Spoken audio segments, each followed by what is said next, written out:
Millet Marvels, changing the way world eats by Tenali Double Horse.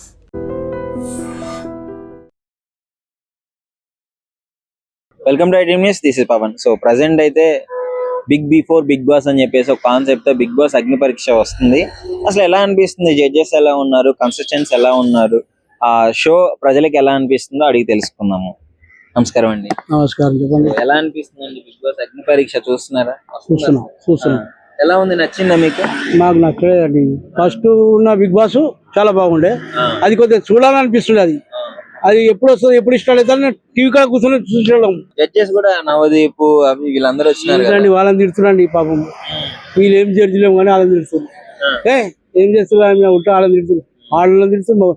బట్టలు ఇప్పిస్తారు వీళ్ళు, షర్ట్లు ఇప్పిస్తారు వాళ్ళకు. అంటే షర్ట్లు ఇప్పి చూడాలి అవసరమా? ఫ్యామిలీ షో కదా, ఫ్యామిలీ షో ఇట్లా చేస్తారా? వేస్ట్ అండి ఇది. అసలు చూడలేదు, నచ్చలేదు మాకు, చూడం మేము. ఈ మధ్య వాళ్ళకి ఇచ్చే టాస్క్లు కూడా కొంచెం డిఫరెంట్ గా ఉన్నాయి అని అంటున్నారు. ఎవరికో ఫోన్ చేసి అకౌంట్ లో డబ్బులు వేయి, వినండి, ఎవరికో ఫోన్ చేసి డబ్బులు వేపి అంటే ఉంటే ఉండయి. ఉన్నోడు వేయించుకుంటారు, లేనివాడు ఒకటి 90,00,000 వేపిస్తుంది, ఒక 50,000 వేపిస్తారు. ఇది అవసరమా వీళ్ళకు? నీది ఎందుకు షో చేయి పోయి, వాళ్ళ దగ్గర ఉందా లేదా కెపాసిటీ, నువ్వెందుకు ఉన్నాకే నీకు అవసరమా? అది అవసరమా? నచ్చలేదండి ఇది. ఇది వేస్ట్, ఇది పెట్టి కూడా వేస్ట్ ఈ షో. అంతే, వేస్ట్ అండి, ఫెయిల్ ఇది. పాత బిగ్ బాస్ నెంబర్ 1 చూడాలనుకుంటారు. దాని గురించి వెయిటింగ్ చేస్తుండే టీవీలో, అది ఎప్పుడు స్టార్ట్ అవుతుంది. మేము కూడా చూసేటోళ్ళము. అది అంత మంచి షో. నాగార్జున కానీ అంత మంది చేసేటోళ్ళు. బిగ్ బాస్ అగ్ని పరీక్ష చూస్తారా? చూస్తాం. ఏంటి, ఎలా ఉంది షో? అంటే బిగ్ బాస్ షోలో ఏం చేస్తారు అన్నది ముందే చూపించేస్తున్నట్టు అయితే అనిపిస్తుంది. సో దానికంటే ఆ పేరు పెట్టడం కరెక్ట్ కాదు అనిపిస్తుంది. అంటే వీళ్ళు పర్సనల్ గా తీసుకొని ఏదో ఆడిపిస్తున్నట్టు అయితే అనిపిస్తుంది. ఆ ఫోన్లు పలకొట్టడమే కానీ బట్టలు ఇప్పటం ఏంది, అసలు బిగ్ బాస్ షో అనుకుంటున్నారా లేకపోతే ఇంకో షో అనుకుంటున్నారా వీళ్ళు? అదంతా కరెక్ట్ గా అనిపించట్లా. ఇంకోటి ఏంటంటే కొంతమందికి ఇంటిస్తున్నట్టు ఉంది. జడ్జెస్ ఎవరైతే ఉన్నారో, లేడీస్ ఎవరైతే ఉన్నారో వాళ్ళు మాట్లాడే మాటలకి వీళ్ళు మాట్లాడే మాటలకి కరెక్ట్ కాదనిపిస్తుంది. అంటే జడ్జిమెంట్ కరెక్ట్ కాదు. అంటే ఎవరితో ఎలా మాట్లాడాలన్నది జడ్జిమెంట్ ముందు తెలియట్లేదు. సో అది కరెక్ట్ కాదని అయితే నాకు అనిపిస్తుంది. చాలా డ్రీమ్ వాళ్ళకి, అంటే బిగ్ బాస్ కి వెళ్ళాలని ఎంతో కష్టపడి ఇక్కడ దాకా వచ్చి ఇక్కడికి వచ్చిన తర్వాత ఇలా ఇన్సల్ట్ అవ్వడం అంటే ఎలా అనిపిస్తుంది? ఇక్కడికి వచ్చి మన పరువు మనమే తీసుకున్నట్టు అయితే అనిపిస్తుంది. ఫస్ట్ ఆఫ్ ఆల్ అసలు ఎందుకు వెళ్ళాము లోపలికి అని అయితే అనిపిస్తుంది. అరే, ఒక కామన్ మ్యాన్ కి అవకాశం ఇస్తా అన్నారు. సో ఆ ఆశతో వాళ్ళు వచ్చినప్పుడు వాళ్ళకి ఎలా రెస్పెక్ట్ చేయాలి? సో ఎవరైనా అవనివ్వండి, చిన్నోళ్ళు అవనండి, పెద్దవాళ్ళు అవనండి, ఒక జడ్జిమెంట్ ఒక సీట్ లో కూర్చున్నప్పుడు అవకాశాలతో ముందు మాట్లాడుతూ రావాలి. కొంచెం సెన్స్ ఉండాలి అని అయితే నాకు అనిపిస్తుంది. కావాలని రేటింగ్ కోసం ఇదంతా చేస్తున్నట్టు అనుకోవచ్చా? 100% అదే అనుకోవచ్చు. ఎందుకంటే సీజన్ 8 అందరికి తెలిసిందే. సో సీజన్ 9 చూస్తారో చూడరో, ఒక బజ్ అయితే కావాలి. అందరి మైండ్ సెట్లు ఇది ఒకటి ఇలా ఉండిపోవాలి, ఇవన్నీ వైరల్ లో పడితే అందరూ చూస్తారు అని కావాలని టాస్క్లు పెట్టి ఆడిపిస్తున్నారని కూడా నాకు అనిపిస్తుంది. బయట ఏం నడుస్తుంది అంటే అన్ని టాస్క్లు పెట్టి వాళ్ళకి నచ్చిన వాళ్ళని సెలెక్ట్ చేసుకుంటున్నారు అని చెప్పేసి ఒక రూమర్ వస్తుంది. అది నిజమంటారా? వాస్తవమే మరి. ఎందుకంటే 19 సంవత్సరాలు ఆ అమ్మాయిని సెలెక్ట్ చేశారు, 19 సంవత్సరాలు అబ్బాయిని ఎందుకు ఫెయిల్ చేశారు? అంటే అమ్మాయికో న్యాయం, అబ్బాయికో న్యాయమా? అంటే ఇంకా అమ్మాయి దిశలో అంటే అబ్బాయి బాగా ఆడాడు యాక్చువల్ గా గేమ్స్ అని, మళ్ళీ ఆ అబ్బాయిని ఎందుకు బయటకు పంపించారు? అంటే ఆ అమ్మాయిని లోపలికి పెట్టారు. నాకు అదే అర్థం కావట్లేదు. అంటే కావాలని చేస్తున్నారా? ఏదో చూపించాలని మనకు చూపిస్తున్నారు, ఏదో ట్రోల్స్ కి పని. నాకు తెలిసి వాళ్ళైతే బాగుపడతారని అయితే అనిపిస్తుంది. ముక్కలు కట్ చేసుకొని ఏం చేసుకొని వాళ్ళు బాగుపడుతున్నారు, ఫాలోవర్స్ వాళ్ళకి వస్తున్నారు. దీని వల్ల ఈజ్ అయితే ఏం లేదు, టైం వేస్ట్ పని అయితే అనుకుంటున్నాను నేను. సీజన్ 9 షో మీద మీ అభిప్రాయం అది సీజన్ 9 ఇస్ అ 0. మన తలనొప్పి చూస్తే 100% చెప్తున్నా. వాళ్ళు ఏదైతే చేస్తున్నారో అది ముందే చూపించేస్తున్నారు. ఇంకేం చూస్తాం? లోపల ఎవరి టాలెంట్ ఏంటన్నది ఇక్కడే చూపించేస్తున్నారు కదా. సో టాలెంట్ ఉన్న వాళ్ళనేమో పక్క చెప్తున్నారు. టాలెంట్ ఏమి లేకుండా నార్మల్ గా మాట్లాడితే వాళ్ళ ఫ్యామిలీ గురించి కానీ వాళ్ళ కథ కానీ చెప్తే అది అసలు గోల్డ్ షేర్ లో కూర్చో ఏంది ఇది? ఇంకా ఎందుకు నువ్వు ఇంకా జడ్జిమెంట్ ఎందుకు? వాళ్ళకి తీసుకోవటం ఎందుకు? నీ మైండ్ సెట్ లో వాళ్ళు లోపలికి వెళ్ళాలి అని ఉన్నప్పుడు డైరెక్ట్ గా చెప్పేసి పలానా వాళ్ళు వెళ్ళాలి అని. అదేం లేకుండా ఏదో చిన్న గేమ్ పెట్టేసి అది ఆడిపోయినా మళ్ళీ నువ్వే ఇంటిచ్చి అరే నేను ఇవ్వలేదు, నువ్వు మాకు చెప్పే సమాధానమా? ఎంతో మంది ఆడారు బిగ్ బాస్ హౌస్ లో, ఇది కరెక్ట్ గా సమాధానం కరెక్ట్ కళ్ళ ముందు కనబడుతుంది. ఫస్ట్ ఆఫ్ ఆల్ మనం ఎక్కడ అంటే షో మొత్తం చూసుకోండి, వాళ్ళే దొరికిపోతున్నారు. ఎడిటింగ్ ప్రాబ్లం అది. సీజన్ 9 ఎడిటింగ్ చాలా ప్రాబ్లం. మీ దొంగ ఎవరన్నది మీ ప్రోమో మీరే చూసుకోండి, క్లారిటీగా మళ్ళీ రిటర్న్ చూసుకోండి, మీరే దొరికిపోతారు. Hi bro. Hi bro. Bigg Boss Agni Pariksha చూస్తారా? చూస్తున్నానండి. So, ఎలా అనిపిస్తుంది షో? షో పరంగా అయితే ఓకే, కాకపోతే కొన్ని చోట్ల చాలా ఇబ్బందికరంగా ఉన్నది షో. అంటే ఇప్పుడు కామనర్స్ అంటున్నారు కదా, కామన్ మ్యాన్స్ అంటున్నారు, వాళ్ళు ఒక ఫోన్ కొనడానికి చాలా కష్టపడి ఫోన్ కొంటారు. అయినా ఈ మధ్య చిన్న చిత్తగా ఇన్ఫ్లుయెన్సర్ దగ్గర కూడా ఐఫోన్లు ఉంటున్నాయి. అట్లాంటిది వాళ్ళు కూడా ఎవరో ఐఫోన్ కొని సంథింగ్ కొంటున్నారు, అంతంత డబ్బులు పెట్టి కొని ఇక్కడికి వచ్చి పలగొట్టుకుంటే ఎట్లా? అది కొంచెం ఇబ్బందే కదా. అలాగని చెప్పేసి ఒకరి దగ్గర డబ్బులు అడగండి, ఆ డబ్బులు ఎవరైతే ఎక్కువ ఇస్తారో అని చెప్పేసి అది నాకు కొంచెం అన్ఫేర్ అనిపించింది. టాస్క్ అనేది ఇద్దరికి ఒకటేసారి చెప్పి తర్వాత ఒకరిని బయటికి పంపించి ఇంకొకరితో మాట్లాడిస్తే బెటర్ అయ్యేది. కాకపోతే ఇతన్ని పూర్తిగా బయటికి పంపించేసి తర్వాత ఆ అమ్మాయికి మొత్తం ఎక్స్ప్లెయిన్ చేసి వన్ సైడ్ గేమ్ ఉన్నట్లు అనిపిస్తుంది. అంటే వన్ సైడ్ ఉన్నట్టు కాదు, ఇతనికి ఎక్స్ప్లెయిన్ చేశారు, బట్ ఇద్దరికి ఒకటేసారి ఎక్స్ప్లెయిన్ చేస్తుంటే బాగుండేది. అతను కొంచెం కన్ఫ్యూజ్ అయిపోయిండు ఎంత అడగాలేందని చెప్పేసి, అది మ్యాటర్ అయింది. అమ్మాయి ఏమో 90,000 అడిగింది సీదా, ఇతను 10,000 అడిగాడు, ఆ తర్వాత 50,000 అడిగాడు. అమ్మాయికి 2 ఇన్స్టాల్మెంట్ లో 90,000 పడితే ఇతనికి 2 ఇన్స్టాల్మెంట్ లో 60,000 పడ్డాయి. కాకపోతే ఎంత కాదనుకున్నా అతనికి ఇంకా అది అర్థం కాలేదు, ఎంతవరకు అడగొచ్చు ఏందని అర్థం కాలేదు. కొంచెం టాస్క్లు ఇబ్బందిగా ఉన్నాయి బ్రో. గుండు కొట్టించుకో, గుండు గీక్కోవడము, ఆ తర్వాత టాటూ ఇక్కడ 4 మీద ఐఎమ్ ద లూజర్ అని టాటూ వేయించుకోని చెప్పి స్టార్టింగ్ లో చెప్పారు. ఆ అమ్మాయి దానికి కూడా సిద్ధమైపోయింది. అంటే చాలా తెగించింది అమ్మాయి కూడా, మనం అప్రిషియేట్ చేయొచ్చు ఆ విషయంలో.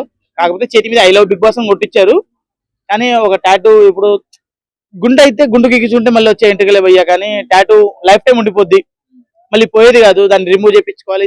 సో కొంచెం ఇబ్బంది ఉంటది, ఇబ్బందిగా ఉన్నది. టాస్క్లు కూడా చాలా ఇబ్బందిగా ఉన్నాయి. యాక్చువల్లీ లైఫ్ టైం అచీవ్మెంట్ వాళ్ళకి బిగ్ బాస్ కి వెళ్ళాలి అని చెప్పేసి చాలా మందికి. వచ్చిన తర్వాత ఇలాంటి టాస్క్లు ఇచ్చి వాళ్ళని అంటే జడ్జెస్ మాట్లాడే విధానం వాళ్ళకి ఎలా ఉంది? ఇది అసలు జరిగేది ఏంటంటే బ్రో, వచ్చినోడికి విరక్తి పుట్టి నాకు వద్దురా బాబు అనుకునేలా జరుగుతున్నాయి టాస్క్లు. ఒకతనికి షర్ట్ ఇప్పమన్నారు నిన్న, అది హెయిర్ రిమూవల్ కోసం. నేను ఇప్పని సీదా చెప్పేసిన అతను. తర్వాత నువ్వు స్విమ్మింగ్ పూల్ అయితే ఇప్పని చెప్పి అతను ఇన్ఫ్లుయెన్స్ చేశారు. సరే ఇప్పుతా అని చెప్పేసి తర్వాత తిప్పాడు. తీరా చూసి అతని చెస్ట్ మీద హెయిర్స్ లేవు. మళ్ళీ వేరే సెలెక్ట్ చేసుకొని చెప్పి ఇంకోటి తీసుకొని చెప్పేసి ఆప్షన్ ఇచ్చారు. ఇంకొకటి తీసుకున్నాడు అతను. మరి ఈ తీసుకున్న పర్సన్ కూడా హెయిర్ రిమూవ్ చేశాడు, అతను హెయిర్ రిమూవ్ చేశాడు. కానీ లాస్ట్ లో అతను కొంచెం ఫెయిర్ గాడిండు, ఒక గేమ్ దగ్గర డ్రాయింగ్ చేసే దగ్గర కొంచెం ఫెయిర్ గాడిండు. ఆ విషయంలో మెచ్చుకున్న అతనికి ఛాన్స్ ఇచ్చారు. కానీ ఇతను కూడా హెయిర్ రిమూవ్ చేసుకున్నాడు కదా, ఇతనే అతనికి పిలిచి మరి ఆ టాస్క్ ఇచ్చాడు. అట్లాంటప్పుడు అసలు చేసినోడి కన్నా చెప్పినోడే గొప్ప. ఇతను చెప్పాడు అతనికి, అట్లాంటప్పుడు ఇతను కూడా తీసుకోవాల్సింది కదా, ఇతను తీసుకోలేదు. చేయొచ్చు కామన్ మ్యాన్ లో, కానీ నాకు తెలిసి ఒక 2-3 మంచిగా ఉన్నారు. ప్రసన్న కుమార్ అని అతను రీసెంట్ గా జరిగిన టాస్క్ పరంగా షకీబ్ చాలా తెగించేశాడు టాస్క్ కోసం. ఆ ఫోన్ పలగొట్టుకోవడం కానీ, లేకుంటే నాకే హెయిర్ రిమూవ్ చేసి అని చెప్పి షర్ట్ ఇప్పేసి రావడము, అట్లాంటిది చాలా తెగించేస్తున్నాడు అతను. అంటే ఒక గేమ్ పరంగా. ఆ తర్వాత టాటూ కొట్టించుకున్నది ఆమె, మన మాస్క్ మ్యాన్ హృదయ మానవ్. అమ్మా నీకు దండమయ్యా సామి, నువ్వేందయ్యా ఆ సగం గుండు కొట్టుకున్నావు ఏందయ్యా నువ్వు, అసలు మామూలు కాదు అది. ఆయన సగం గుండు కొట్టుకున్నాడు, అసలు క్రేజీ అని చెప్పుకోవాలి. సగం గుండు కొట్టుకుని నువ్వు షో మొత్తం ఉండాలి, ఎట్లా అంటే ఉంటానని షో మొత్తం ఉంటా అన్నాడు. కానీ అతనికి చెప్పిన తర్వాత నువ్వు అట్లా సగం గుండు కొట్టడానికి మీ ఆవిడ ఏం చెప్పదా అంటే, ఈ సగం మా ఆవిడ అయితే ఈ సగం నేను, ఈ గుండున్నది నేను, మా ఆవిడ అని చెప్పేసి తనలో తన హాఫ్ భాగంగా తన ఆవిడని పరిగణించారు. అలా కొన్ని ఓకే అనిపిస్తాయి, కానీ మరి ఇట్లా గుండు కొట్టించుకోవడం ఆ టాస్క్ అంటే ఇబ్బందే కదా. బిగ్ బాస్ అగ్ని పరీక్ష చూస్తున్నారా? చూస్తున్నా అండి. ఎలా అనిపిస్తుంది? చాలా అంటే రొటీన్ గా ఉంది, చిన్న పిల్లల ఆటలా ఉంది, అసలు బిగ్ బాస్ లాగా కూడా లేదు. ఏదైతే ఇప్పుడు చిన్న పిల్లల్లాగా సెల్లులు బగల కొట్టడం, ఏదైతే గుండు కొట్టించుకోమనడం, లేదంటే బట్టలు ఇప్పమనడం, ఏంది అసలు ఇవి బిగ్ బాస్ లా అనిపించట్లేదు. చిన్నపిల్లల ఆటలాగా అనిపిస్తుంది తప్పించి బిగ్ బాస్ లా లేదు. అసలు బిగ్ బాస్ లో వాళ్ళు ఏమన్నారంటే అసలు సామాన్యులకు ఈసారి అవకాశం అన్నారు. అందులో చూస్తే నాకు తెలిసి సామాన్యులు ఎవరు కూడా కనిపించడం లేదు. ఎంతసేపు ఇన్స్టాగ్రామ్స్ లేదంటే ఈ యూట్యూబర్స్ ఉన్నారు తప్పించి, ఇన్ఫ్లుయెన్సర్ ఉన్నారు తప్పించి, సామాన్యులు ఎవరైతే నాకు కనిపించడం లేదు. పాపం సామాన్యుడు ఒక అబ్బాయి మన మన్మథ రాజా, మన మల్టీ స్టార్ మన్మథ రాజా, పాపం ఆయనకు ఎలిమినేట్ చేసేసారు.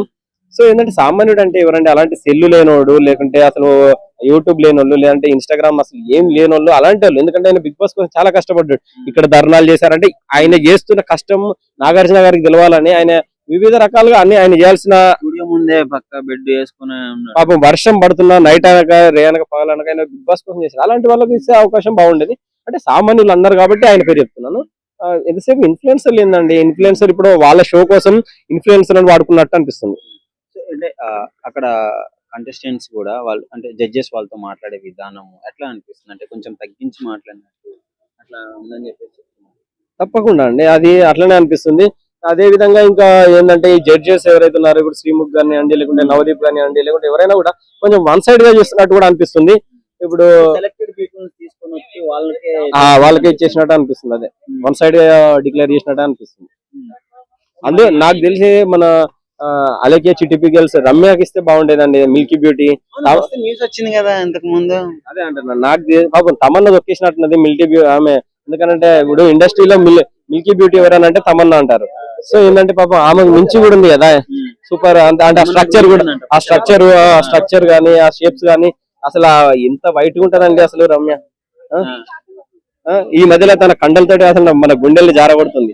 అలాంటి వాళ్ళకి ఇస్తే అవకాశం బాగుండేది. ఓకే, సో ఫైనల్ గా ఏమంటారు షో గురించి? అంటే చిన్నపిల్ల ఆటలు కాకుండా కొంచెం అంటే ఇప్పుడు వచ్చేటి అన్న కూడా కొంచెం బాగుంటాయి, అంటే ఎపిసోడ్ బాగా తీస్తే బాగుంటుంది. Hi bro. Yeah hi bro, Bigg Boss Agni Pariksha అని చెప్పేసి కొత్తది వస్తుంది, చూస్తున్నారా? చూస్తున్నా బ్రో. అగ్ని పరీక్ష fire test I think. Okay, ఎలా అనిపిస్తుంది అది? జడ్జెస్ గానీ కంటెస్టెంట్స్ గానీ ఎలా ఉన్నారు? వాళ్ళు జడ్జెస్ కాదు, వాళ్ళు ఐ థింక్ వాళ్ళు కూడా ఏంటంటే మనలాంటి పీపులే, కాకపోతే జడ్జెస్ పెట్టేసి వాళ్ళు ఏం చేస్తున్నారు, బిగ్ బాస్ తీసుకొస్తామని వాళ్ళు ఏం చేస్తారంటే రకరకాలని అంటే ఇన్ఫ్లుయెన్స్ తీసుకొస్తున్నారు, కూర్చోబెడుతున్నారు. కామన్ మ్యాన్ అంటే ఇప్పుడు నేను గానీ నువ్వు గానీ అన్ని ఇంకొక రోడ్ మీద పోయి వాళ్ళని కామన్ మ్యాన్ అంటారు. ఇప్పుడు ఇన్కమ్ నెట్వర్క్ వర్త్ అనేది డైరెక్ట్ గా సంపాదించుకుని వాళ్ళని తీసుకుని ఆడబెట్టేసి వాళ్ళు ఇంకా సంపాదించుకోండి అనే దాన్ని బట్టే కదా వాళ్ళు బిగ్ బాస్ డిసైడ్ చేస్తుంది. సామాన్యుడు అంటే అసలు ఏంది? ఇప్పుడు మీ దృష్టిలో సామాన్యుడు అంటే డెఫినేషన్? సామాన్యుడు ఏంటంటే ఇంట్లో నలుగురు పిల్లలు ఉండి వాళ్ళ తల్లిదండ్రులకు ఎటువంటి మామూలుగా ఫైనాన్షియల్ లేకపోతే సో వాడు బయటకు వచ్చి సంపాదించుకొని వాడు సామాన్యుడు. అంతే కదన్నా, వాడు సామాన్యుడు. డిమోన్ పవన్ అంట ఇన్ఫ్లుయెన్స్ చేసి సినిమాలో షార్ట్ ఫిల్మ్ కూడా చేస్తుండు. మనం ఎలా అంటాం దీనికి? ఖచ్చితంగా నాగార్జున కాదు, గుర్తుపెట్టుకోవాల్సింది నవదీప్ ఇంటర్వ్యూ ఇస్తున్నాడు, తాగి వస్తున్నాడు. ఏం చేద్దాం ఇప్పుడు? నాకు కానీ దొరికితే మాట ఖచ్చితంగా నేను అడుగుతాను, common man who are you? Common అసలు ఎవరు నువ్వు? Who are you? ఇప్పుడు జడ్జెస్ ప్లేస్ లో వాళ్ళు ఓకేనా మీకు? అంటే మంచిగా అనిపిస్తుంది షో చూస్తున్నప్పుడు వాళ్ళ చెప్పే విధానం? బాయ్, వాళ్ళు అసలు జడ్జిమెంట్ అనేది వాళ్ళ జడ్జిమెంట్ కాదు. ఇప్పుడు నా యొక్క సర్కిల్ రిలేట్ ఉంది అనుకో, నా రిలేటివ్ లో నాకు ఎవరు నచ్చితే అంటే డైరెక్ట్ గా ఆడ ఫిక్స్ చేసుకుని వచ్చేస్తాను ఆల్రెడీ. అంటే నువ్వు నాకు నచ్చావు, నేను నీకు నచ్చాను. సో ఇదేంటంటే రకరకాలుగా ఏంటంటే వాళ్ళు పొలిటికల్ చేసుకొని అగ్ని పరీక్ష అది నరకలో ఒక పరీక్ష. అది అగ్ని పరీక్ష అని ఎవడండు. నాకు కానీ శ్రీముఖ్ కనపడితే నన్ను ముద్దు పెట్టుకొని నువ్వు నా నచ్చావని నన్ను సెలెక్ట్ చేసుకోమను. కాకపోతే ఇన్ఫ్లుయెన్స్ కాబట్టి మన దగ్గరికి వచ్చేసి చాలా క్యూట్ గా ఉన్నావు అన్న, నువ్వు కూడా క్యూట్ గా ఉన్నావు అన్న, నిన్ను కూడా తీసిపోతాను. సో ఎందుకు తీసుకోవాలి వీళ్ళందరినీ? ఎందుకు చెప్పండి? సో శ్రీముఖి, బిందు మాధవి, అభిజిత్ మైండ్ నచ్చడు కావాలి. సో అలాంటి వచ్చేసి నువ్వేం చేస్తున్నావు అంటే ఇది టెస్ట్ లా లేదు, మాక్ టెస్ట్ లా ఉంది. డైరెక్ట్ గా వచ్చేసి ఇంటర్వ్యూ పోతుంది చూసినవా? ఇంటర్వ్యూ అయినప్పుడు మామూలుగా నువ్వేం చేస్తున్నావు ఏమని వాడి గురించి వాడు ఇంటర్వ్యూ చేసుకుంటారు అన్నమాట. సో నేను వచ్చేసి ఇట్లా చేస్తున్నాను, అలా చేస్తున్నాను. బట్ నేనేమంటున్నా అంటే నా దృష్టిలో వచ్చేసి అది ఇంటర్వ్యూ ప్రకారంగా అయితే వెళ్తే బాగోదు. డైరెక్ట్ గా వచ్చేసి అతని వెనకాల నుంచి గ్రౌండ్ రియాలిటీ అంటే మోరల్ సపోర్ట్ ఎవరు ఇస్తున్నారు అన్ని డైరెక్ట్ గా వచ్చి అవి చూడాలి. సో వీడికి మన వాళ్ళకి ఎప్పుడైతే బిగ్ బాస్ అందరూ సెలెక్ట్ అయ్యారో వాళ్ళందరికీ మోరల్ సపోర్ట్ ఉంది, బ్యాక్గ్రౌండ్ ఉంది, అన్ని ఉన్నాయి. సో కామన్ మ్యాన్ ఎక్కడ ఉన్నాడు? కామన్ మ్యాన్ కాదు, బిగ్ బాస్ కూడా ఆలోచించాలి. బిగ్ బాస్ లో ఎవరు మాట్లాడుతుండో అసలు బ్యాక్గ్రౌండ్ నుంచి అది నాకు కావాలి. ముందు నువ్వు ఒక్కదానికి వెళ్ళిపోతావు, నేను అడుగుతాను కూర్చొని మధ్యనం అశోక్ లో మామూలుగా వచ్చి ఎన్టీఆర్ ఎట్లా పెట్టుకుంటే గన్ పెట్టుకొని నాకు కొంచెం తెక్కు ఉందంటే చూసినవా మన అతను పెట్టుకోమా ఒకరిని. సో ఇదంతా మనకు వద్దు. కామన్ మ్యాన్ అంటే కామన్ మ్యాన్ ఉండాలి, ఇన్ఫ్లుయెన్స్ ఉండకూడదు. నేను మళ్ళీ చెప్తున్నాను, మీకు కూడా చెప్తున్నానండి. సో ఎవరైతే ఈ వీడియో చూస్తున్నారో మొత్తం కలిపి డైరెక్ట్ వచ్చేసి నాగార్జున సార్ కూడా చూడాలి. ఎందుకంటే దీని గురించి రియాక్ట్ అవ్వాలి ఫస్ట్.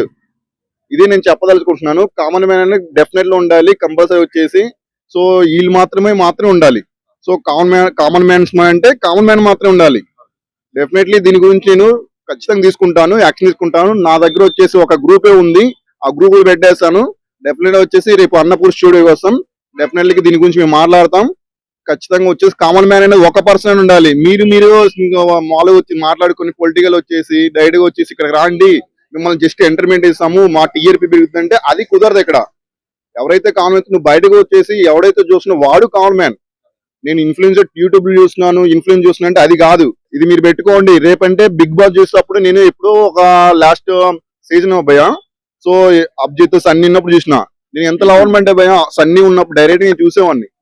సో నాకు నచ్చలేదు ఇది. డైరెక్ట్ గా వచ్చేసి కంపల్సరీ ఈ సీజన్ మటుకు మీకు టీఆర్పీ కాదు, మీకు కంటెంట్ బాగా ఇచ్చారా, మామూలుగా వచ్చేది కామన్ అంటే కామన్ మే ఉండాలి. అది మాత్రమే కావాలి మనకి. ఓకేనా? మీరు ఏదైతే ఇస్తారో దాన్ని మాత్రం గుర్తు చేసుకొని మళ్ళీ కామన్ మ్యాన్ అంటే మళ్ళీ వస్తాం, మళ్ళీ మాట్లాడతాం. సో 9 days ఉంటారు, మేము 9 days ఉంటాం. సో తర్వాత చూద్దాం ఎవరు విన్ అవుతారు. అది పక్కన పెట్టయితే కామన్ మ్యాన్ అప్పుడు కామన్ మ్యాన్ తీసుకోండి. అది నేను చెప్పదలుచుకున్నాను. నాగార్జున సార్ గారు మీరు మైండ్ లో పెట్టుకోండి. మీరు ఎక్కడ షూటింగ్ చేస్తే అది మాకు అది అనవసరం. దీని గురించి చూస్తున్నాం మాకు తెలుసు. కామన్ మ్యాన్ కూడా తీసుకోండి. అది మాత్రం చెప్తున్నాం యాజ్ ఏ కామన్ మ్యాన్. నిజంగా ప్రస్తుతం ఉన్నటువంటి సమాజం దేనికి ప్రయారిటీ ఇస్తుంది? ఆర్థిక సంబంధాల చుట్టూ మాత్రమే తిరుగుతోంది. మళ్ళీ ఎన్నికలంగానే చాలా విరక్తి కలుగుతున్నాం. మంచి అనిపిస్తుంది కదా, లేడీస్ కూడా ఛాలెంజింగ్ జాబ్స్ చేసినప్పుడు చాలా బాగుంటది. ట్రాఫిక్ అసిస్టెంట్స్ గా నియమించిన ట్రాన్స్జెండర్స్ అందరితో సాల్యూట్ చేయించుకుంటున్నారు. ఫుడ్ డెలివరీ ఇవ్వటానికి వెళ్ళినటువంటి డెలివరీ బాయ్ అనిల్ పై కళ్ళ ముందు పెళ్ళండి